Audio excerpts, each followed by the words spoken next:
Hey everyone, I hope you're doing well. Just wanted to share a quick little message with each of you.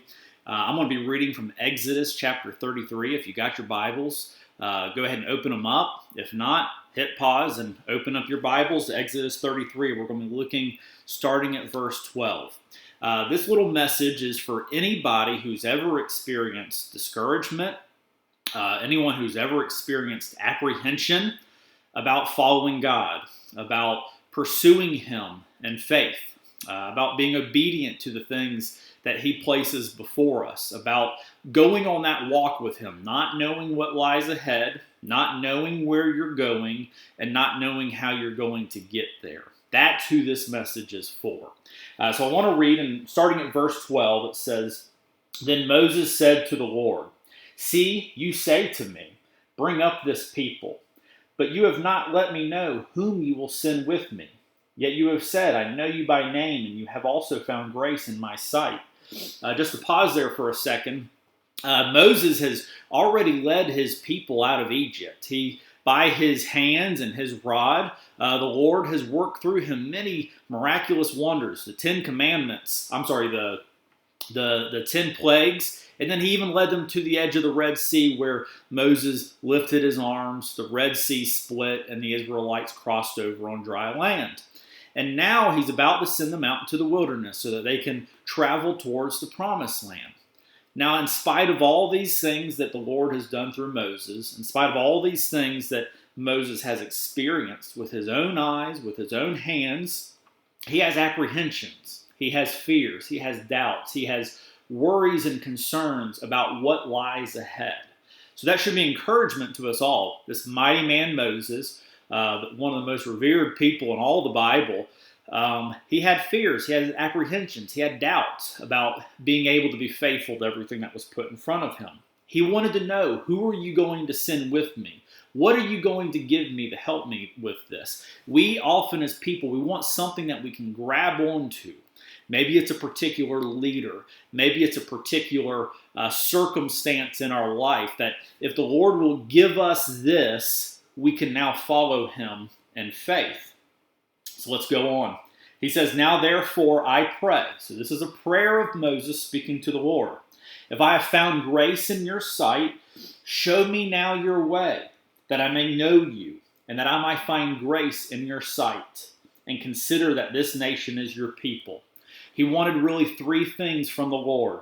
He wanted to know His way, to know the way that He was going to be going in the wilderness. He wanted that tangible. He wanted to go ahead and get the map quest to know exactly the route that He would be taking. That they may know Him, that they might know God, the name of this page, that we might know Him, and that He might find grace in His sight. Now I want you to listen to this answer that he received from God. He wants to know the way, he wants to know the truth about God, and he wants to know that he's received the grace of God. And God answered him in verse 14, and it says, "And he said, my presence will go with you, and I will give you rest." Now what does that remind you of? John 14:6, Jesus said, "I am the way, the truth, and the life." He is the way that we are going to reach the Father. He is the way that we are going to be able to experience all that we have been given in this life. He is the way that we are going to be able to walk with God, to know Him, and to have experience, and to be able to experience life in Him. Jesus Christ is Emmanuel, God with us. What God promises us is not perfect circumstances, not situations that we completely understand. What He promises us in every trial that we go through and every tribulation that we face, what He promises us is that He will be with us. And that through that we will come to know Him better. That through that we will see Him work in our lives as we walk with Him in this life. That's what we need if we're going to walk with God. It's the faith that He's going to be with us no matter what we face. No matter who may turn their back on us or forsake us, He's always with us, guiding us, directing us, having the faith that knowing that that's how real that He is. And may our response be as Moses was in verse 15. It says, "Then he said to him, if your presence does not go with us, do not bring us up from here. He didn't want to take another step unless he knew the Lord was going to be right there with them. I don't know about you, but that's what I want in my life. I'll go anywhere he tells me to go as long as he is with me. I don't have to know where he's leading me, though I want to know. I don't have to know how he's going to lead me there, though I want to know. What I do need to move any step forward is to know that he is with me, to know that the steps I'm taking are his steps for me, to know that he's right there beside me, leading me and guiding me. That's all I need, and I hope that's all that we all need together.